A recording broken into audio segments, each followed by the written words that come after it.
Hey team, if you know me, you know I like to work fast, but not on this job. We're gonna go slow, nice and slow.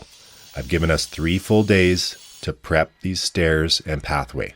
I've done stairs like this before and they were complicated. They were stressful, they took way more time than I thought, so I've properly accounted and budgeted for the time that we're gonna need to do it with no rush.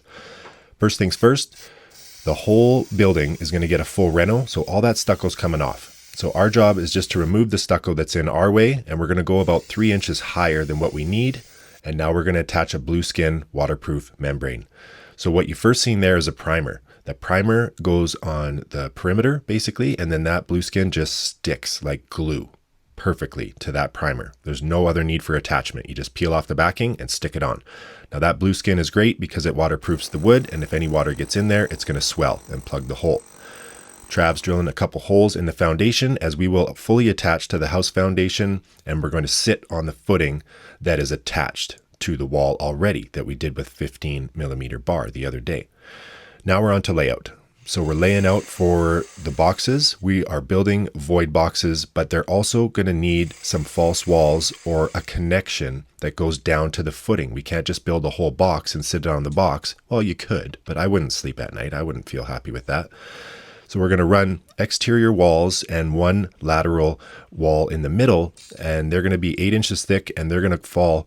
Concrete's going to fall right into those and sit on the footing and give it legs. It's going to have total structural support from all sides.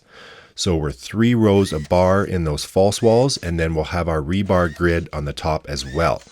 We're also going to have some microfiber mesh in this, which is really going to hold things tight as we will be doing a cantilevered bullnosing on these steps. So like a 2-inch hangover lip.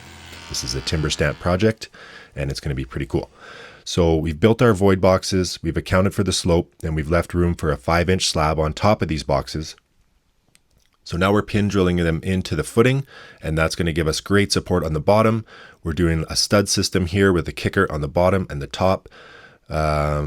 Just a single stud on these walls and 1 in each corner, and then we're bracing it with some lateral braces as well. So today we're going to cap these void boxes. There's a good look, and you'll see just how strong it's going to be. The concrete's going to fall over on all sides and sit right on that footing. There should be no pressure on the boxes, and it should hold very well.